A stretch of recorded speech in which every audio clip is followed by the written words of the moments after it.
business is solving people's problems. And when you break down solving people's problems, really what that is setting an expectation and then delivering on that expectation. Pre-construction is the articulation of that expectation in tangent with how we are going to actually solve it. Welcome to Builders, Budgets, and Beers. I'm Reece Barnes, and I started this podcast to have real conversations about money in the building industry, the wins, the mistakes, and everything in between. I believe builders deserve to feel confident about their finances, and that starts by hearing from others who've been through it too. This industry can be slow to change, but the right stories and the right tools can make profitability feel possible. Let's get into it.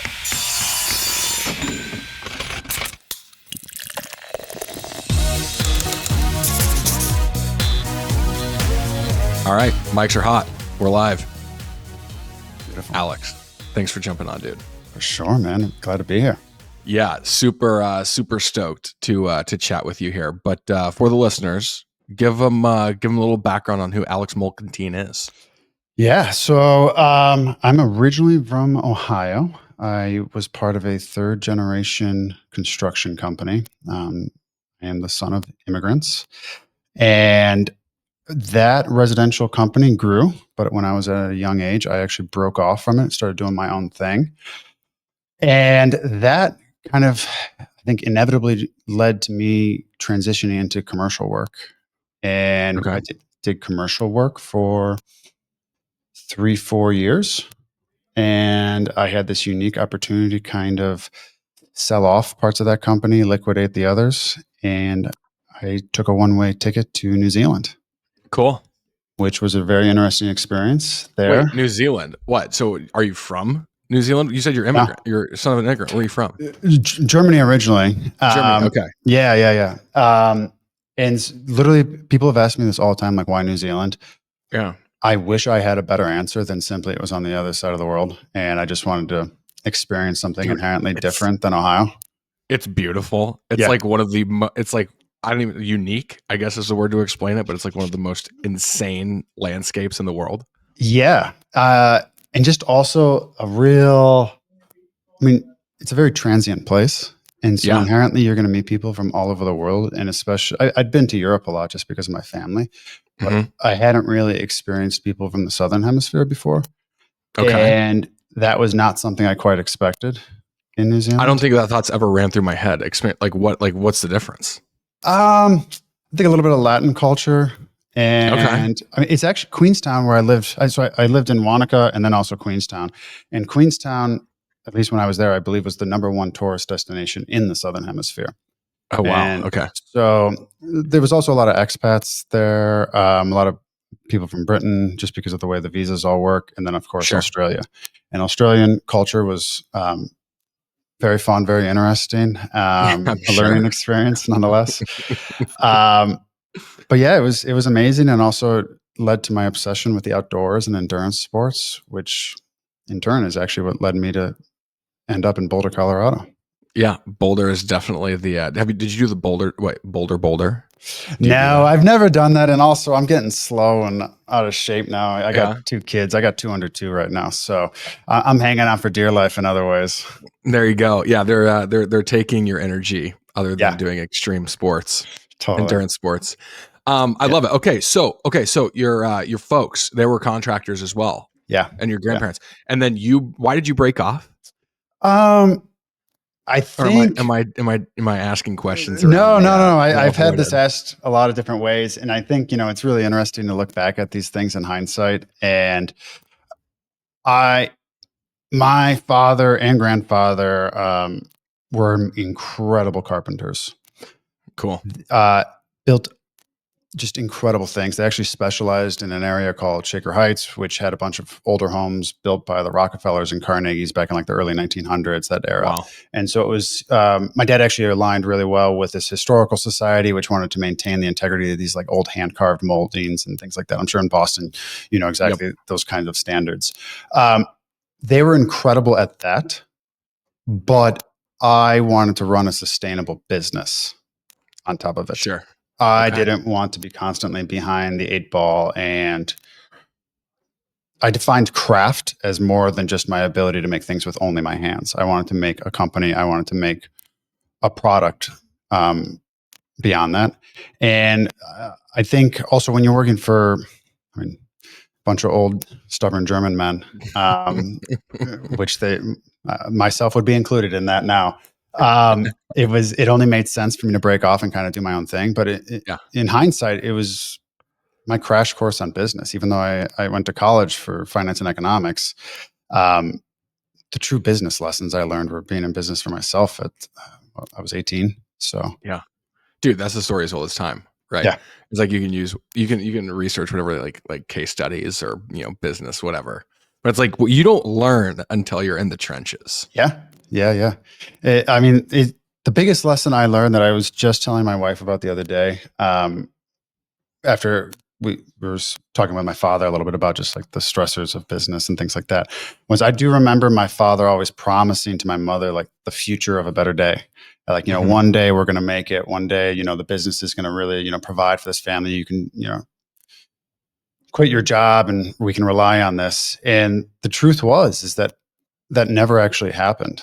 Yeah. And I give my father credit for that in some ways, but it also made me very afraid of making those promises to my current family and then never actually following through on them. Totally. And so, it's really a position of luxury to learn from past generations, I think, and just knowing what you want to be and what you don't want to be, or, being able to pick and choose from all of that is a really, really powerful thing. Dude, I think we could end the podcast there. That was beautiful. That was beautiful.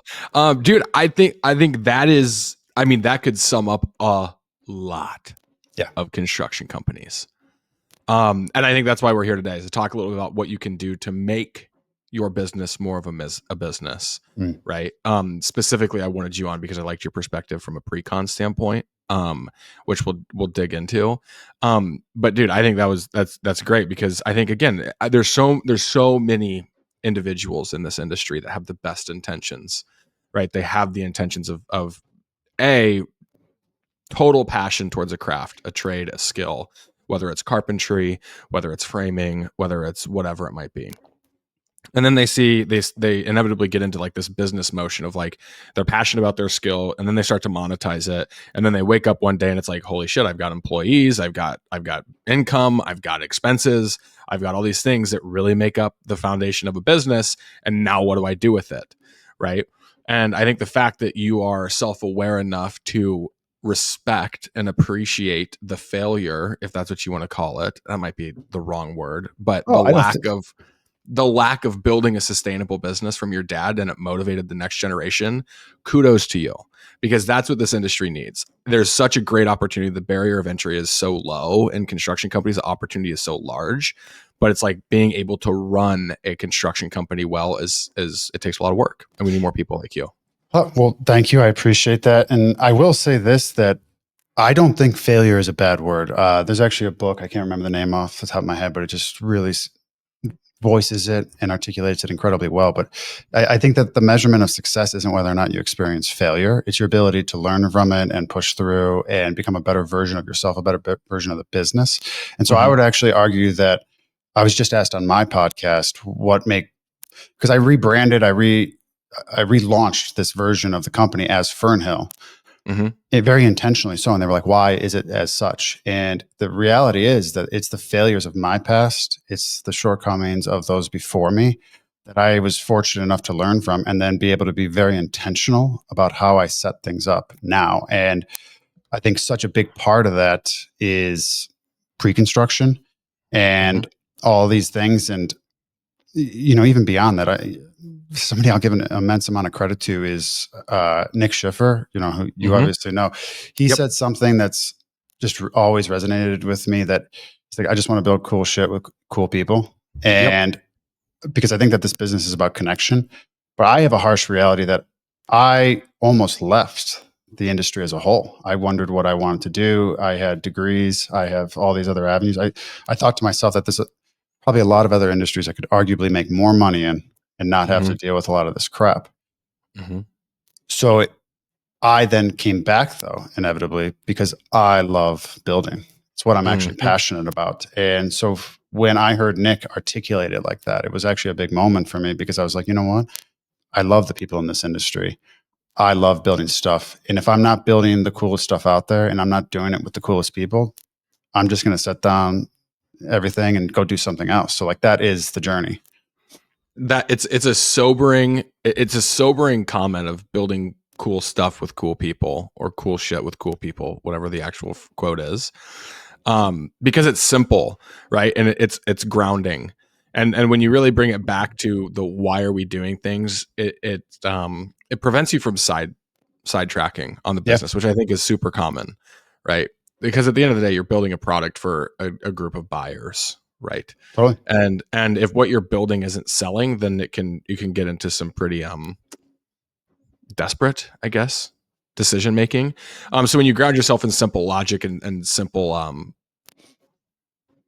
logic, it's helpful for sure. Yeah. I mean, we're solving people's problems at the end of the day. Like that's what business is. Totally. Okay, beautiful. So let's talk about, I guess, let's just start with kind of like a foundational question. Like, what is your point of view on pre-construction? How do you view pre-construction? So I view pre-construction as being the exact same thing as marketing. It Okay. is, I just said that business is solving people's problems. And when you break down solving people's problems, really what that is setting an expectation and then delivering on that expectation. Pre-construction is the articulation of that expectation in tangent with how we are going to actually solve it. And so the reason I say it's in tangent with marketing is kind of twofold, because it's an educational process at one. And I think that we've gotten a lot better user experience outcomes once we've really tried to educate people as to what to expect, as to how to succeed within the journey of construction as part of pre-construction. But even beyond that, setting realistic expectations, because the problem could be that, let's just say we aren't doing pre-construction and I get a set of prints and somebody inevitably comes in with, hey, we want this to cost $2 million. Well, that's amazing. I would love it if this cost $2 million, but unfortunately it costs $5 million. And that is just a bad business model. That's bad sales. That's bad consumer journey. Like nobody is going to succeed in that process. But if you then look at that from a different perspective and go, hey, well, I'm going to manage this experience here. I'm going to help us develop something that is in alignment with that $2 million budget. And we're going to develop a scope of work that is in tangent with it. And then we're also going to talk about risk management. Hey, what is your risk tolerance? Because it's probably different than my other clients. Let's incorporate that in. Let's make sure that you feel that I am your guide from the day one as to how we are going to create a successful outcome. And I think it's been absolutely game changing for us, because without one, I don't know how well the other actually succeeds. 1000%. You made a comment which I thought was great. It was more so of like your correlation between pre-con and marketing and how intertwined they are. And specifically around the educating comment. I was literally just at a dinner in South Shore, Boston with some of the best builders in South Shore. And they were talking about expectation setting and educating the customer base and how ill-educated, if that's the right word, ill-educated consumers are today when it comes to construction, right? It makes a ton of sense, right? We've been this huge push for like 4-year degrees and pushing people into white collar jobs and like totally like steering away and creating these preconceived notions of what the trades and skills are. And you just lose those skills and that line of thinking of generations of that action. Yeah. What's your perspective on setting those expectations with a market that, I guess, to bucket them into a large group that don't know what they're talking about effectively?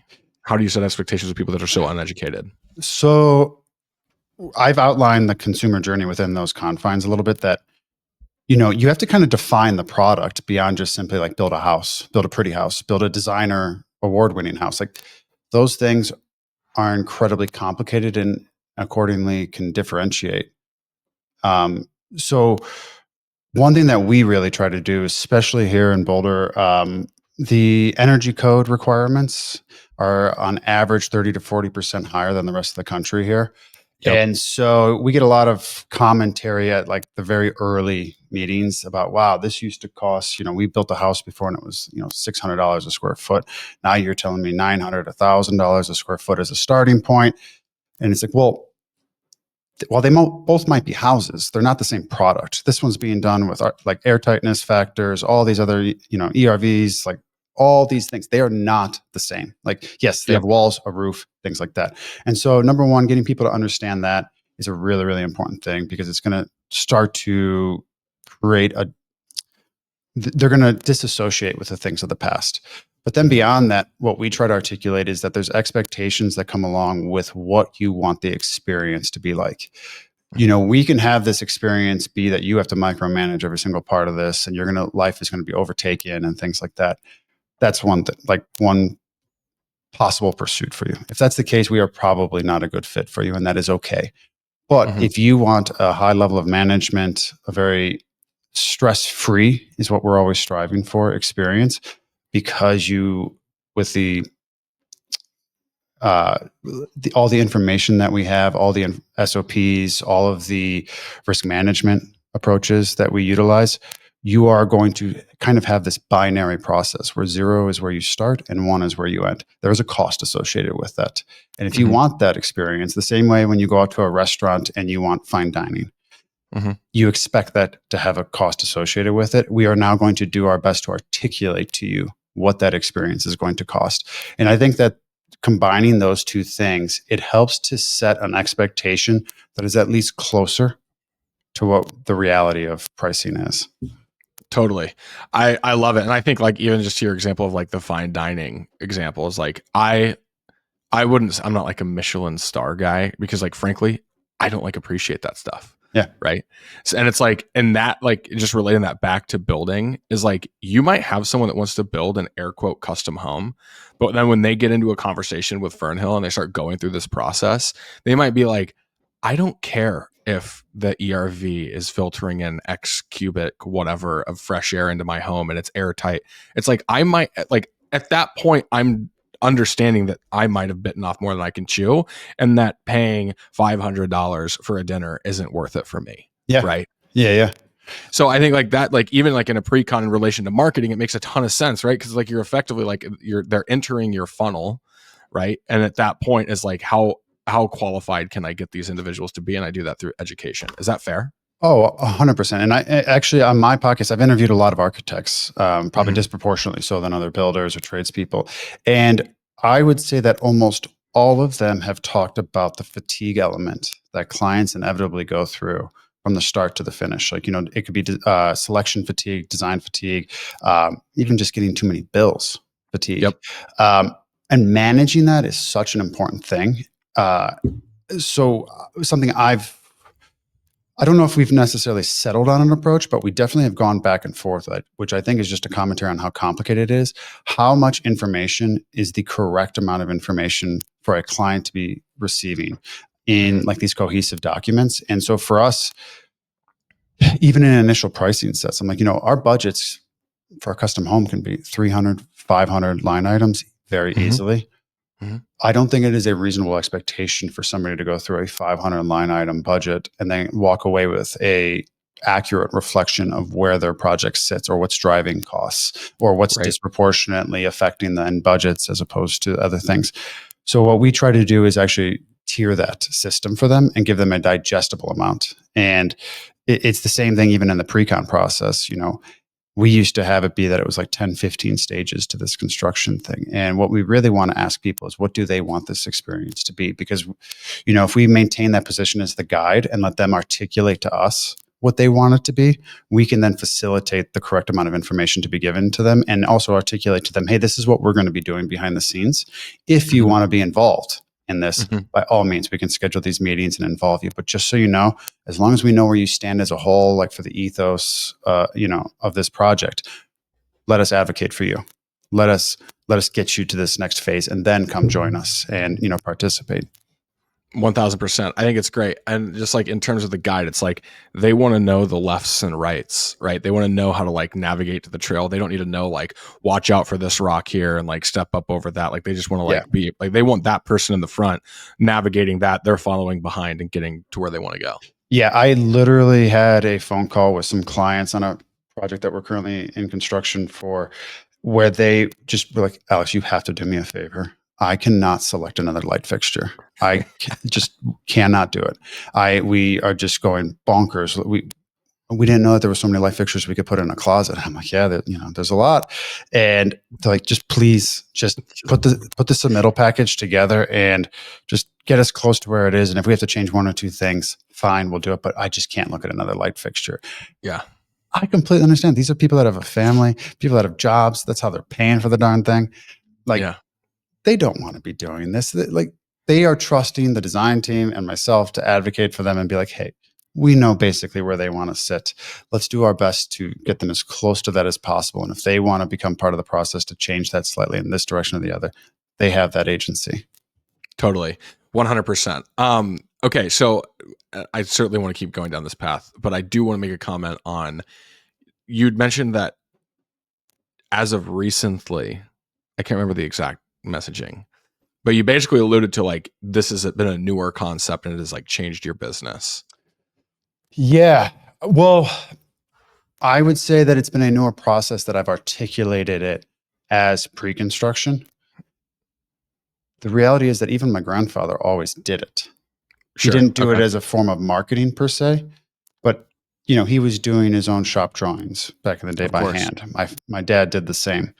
They were preparing for the job before it ever started and thinking through every aspect of how to succeed within the confines of it.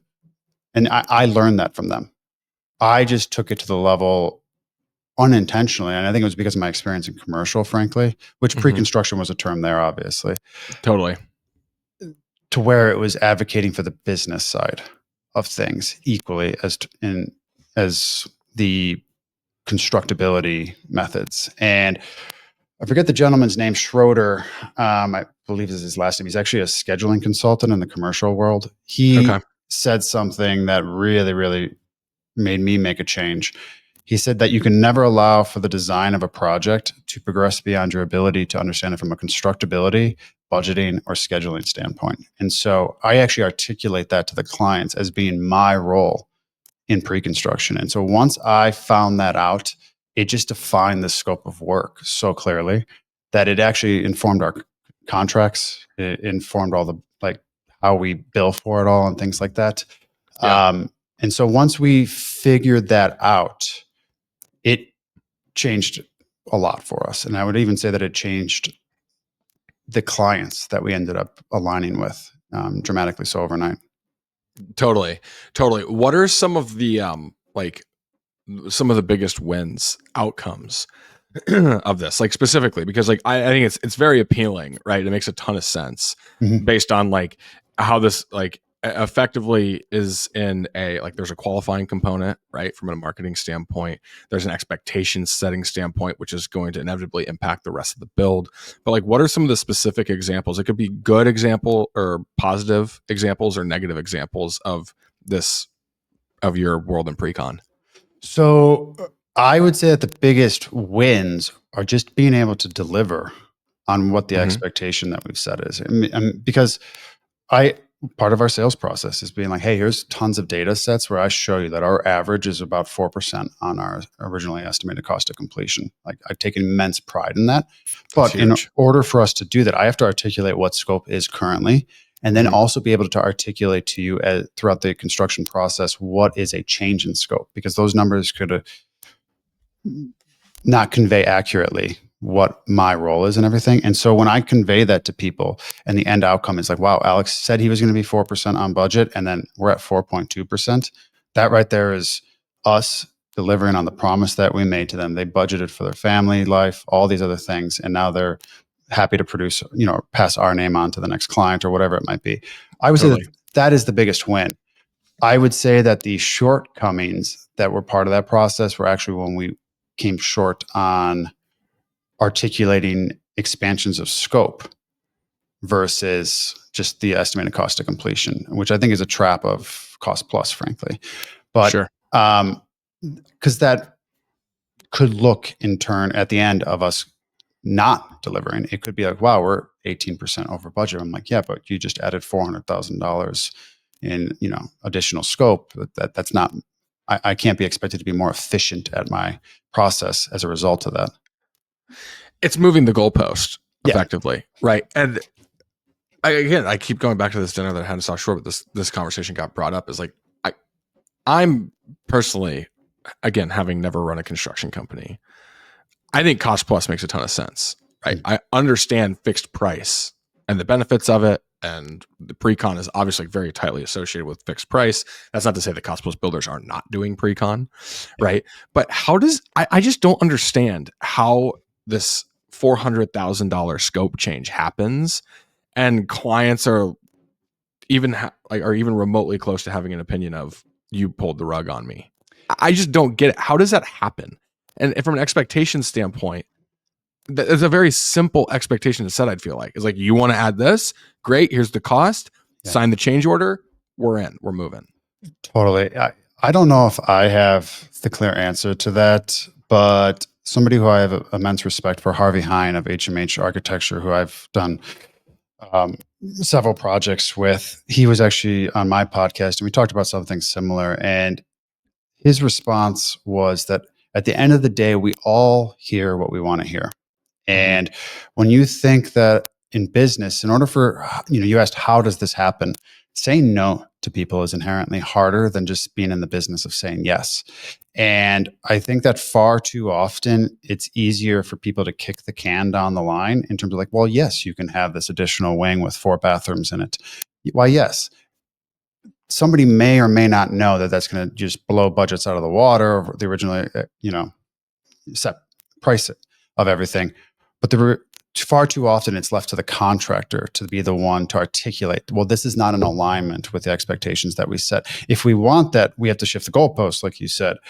But somebody should have told you that the second it came out of somebody's mouth.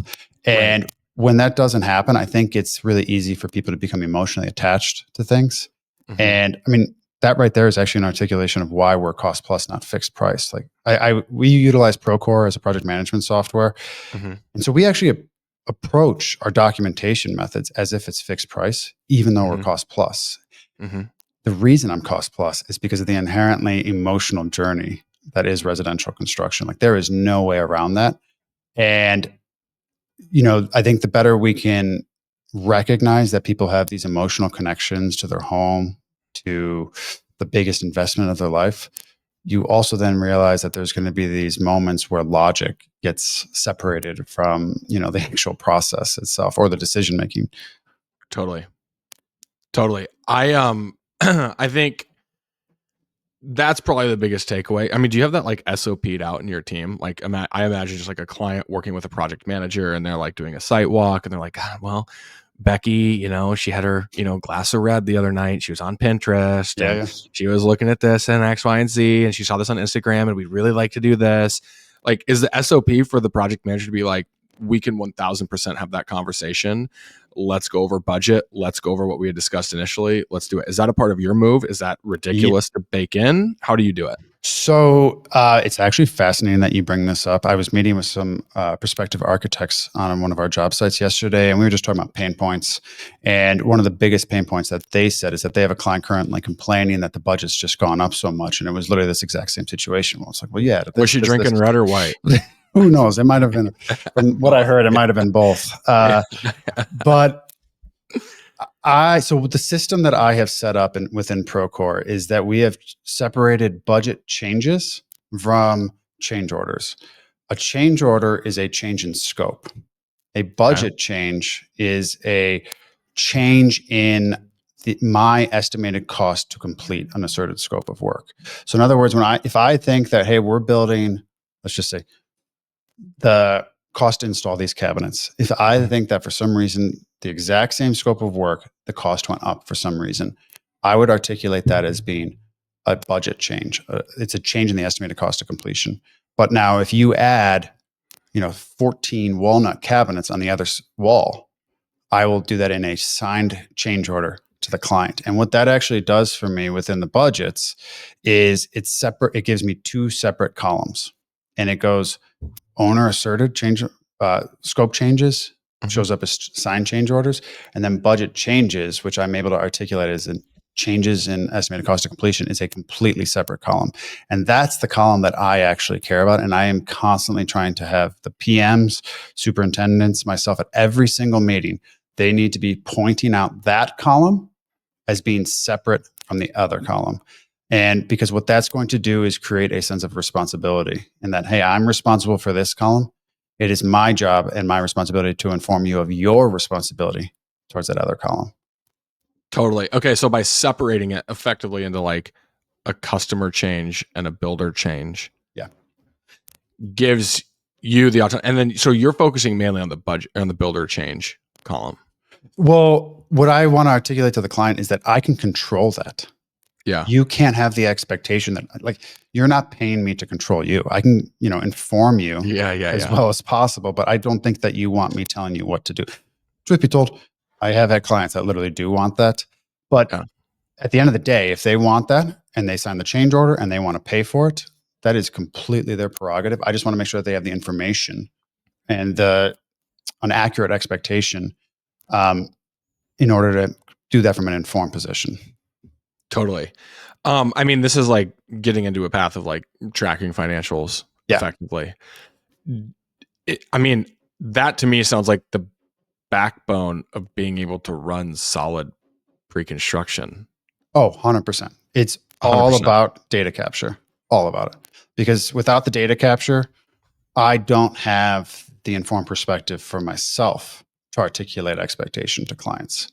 And so that's actually the workflow, though, is that I have to have it that every single piece of the company is capturing their data in a way that I can then track it to what is the change event or the deliverable driving that cost. Because if I can't do that in a very digestible way, I need a data science degree, not an economics one. Totally.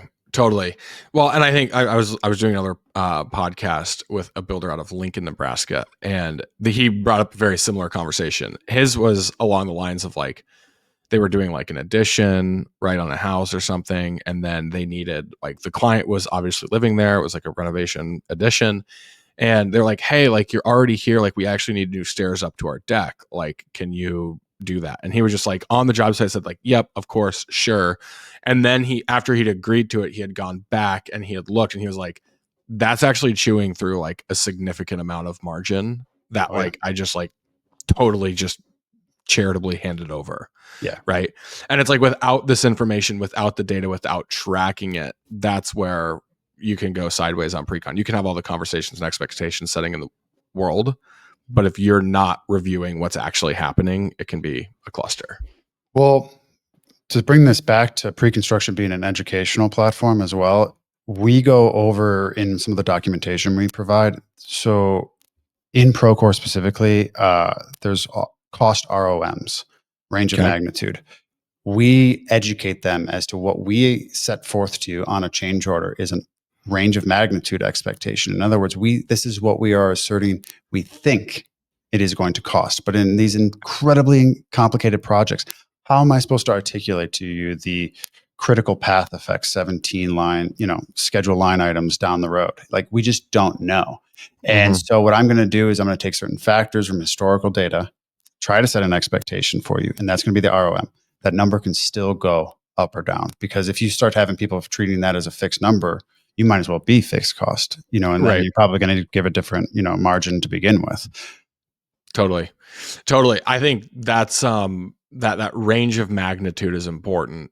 And that's where, like, even when you start talking about change orders, I keep reverting back to all these like episodes we've done, but there was a builder who was like, well, how do you even price out a change order when you're like thinking about, okay, well, it's not only just like, here's the cost of the material, here's what I think the cost of the labor is. We're talking about schedule shifts. We're talking about supply chain. We're talking about like admin effort to go through all these processes. Like, there's so many things that go into it. So it's like that range of magnitude is effectively insulating you there. Is that fair? Yeah. Oh, yeah. It's incredibly so, because I think it's impossible to give accurate pricing expectations on any change order, because, you just don't know. You probably have a limited accuracy with these numbers to begin with. It is an estimated number from the beginning. And when you're doing it on the fly, out of order, out of sequence, in these, inherently one-off projects, I tell people I could just, multiply this number by 3 and tell you that, but like, I don't know if that's going to do anyone any benefit. And so, I hate change orders. I wish that they weren't a part of any project. Inevitably, there's always change orders, always. But the thing that I try to, again, in the pre-construction process, I want every single decision on this project made before we start construction. And the truth is that that bar isn't hit on many projects, but I have been able to shift the needle way closer than we used to be. But the way that I motivate the clients to actually advocate within the design development process for that to happen is that I tell them that, hey, if we design for this right now, the cost of it, let's assume to be X. If the day after construction starts, if we add that in, while you might not think it's a big deal, you should assume that as every magnitude of time progresses beyond, it's going to go from 1.2x, 1.6x, 2.1x. And I can show you data set after data set after data set of, hey, for us to do this simple, reglet detail over here, at the beginning it cost this, and now for some reason we added it because we couldn't make this detail work on the trim. Now it's going to cost 2x. And so if you don't want it to cost 2x, we need to advocate for that design to be developed right now. And as soon as people understand that there's that price delta associated with it, they don't look at it as me being just annoying, wanting to do it my way. It's me advocating for them. That needs bookmarked for all the listeners out here. Explaining it to the client that if we aren't making these decisions today, you are going to have a more expensive project. It is the biggest indicator of a successful project, bar none. And because how am I supposed to set expectations on an incomplete set of information? Number one. And, I said my ability to deliver on a set of expectations is what determines outcome of the project as a whole. And so if you're constantly moving that goalpost from day one, that's a model that's very hard to succeed in. And I think advocating for that in a way that informs the clients, it's actually not you just advocating for how I do things. It's me advocating for them to succeed. That's Totally. That's the process. Totally. This is killer. Real quick, I do want to talk about the post initially because I think especially when it comes to pre-con, we've been talking all about like GC client pre-con. What is your point of view on GC subcontractor vendor pre-con?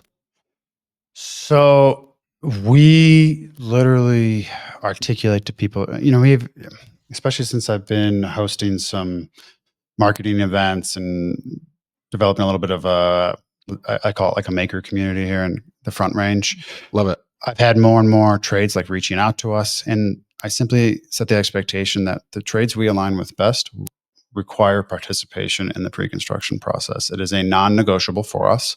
It is, we want to pay you for your time. We have it in the budgets already that you will be paid for your time. And it's really interesting too, because a lot of people are like, oh, no, we'll do it. No worries. No, that's not the product I want. I want the product that we pay for, because I want you to actually invest your time and energy into it. And so I think what in turn that actually means for the subs a lot of times is that they have to be organized.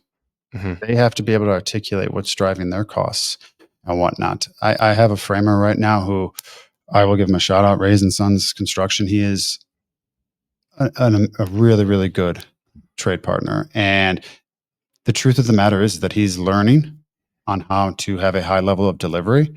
He is learning how to bring value to me as a GC. And I've said to him time and time again, when he doesn't know how to do something or how much time it's going to take, because maybe it's a little bit unique. Currently we're doing a double stuck construction with a service cavity, and then half the house is engineered LSL, the other half is dimensional lumber. And I want the LSL in all these articulated places so that we can, value engineer the drywall and things like that.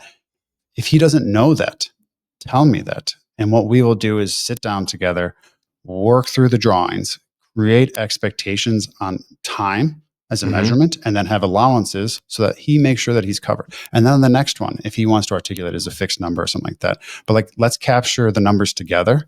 That's how we succeed.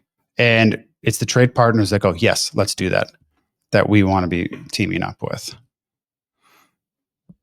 What do you tell the builder that tells you That's impossible. That takes way too much time. There's no way we could do that with our trades.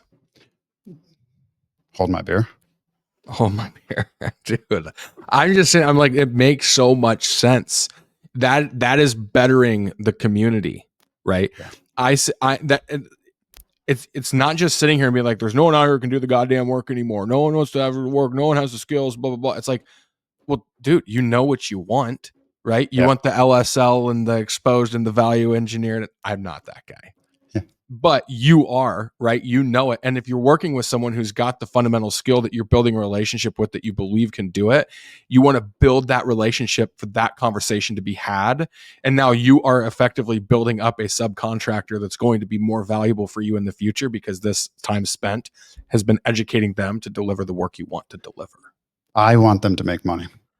I want them to make a fair, honest amount of money where they go, wow, you know what? When we're on a Fernhill project, we know we're going to make our money. We know it's going to be lower stress because we're going to be prepared. It's not going to be these fire drills all the time and things like that.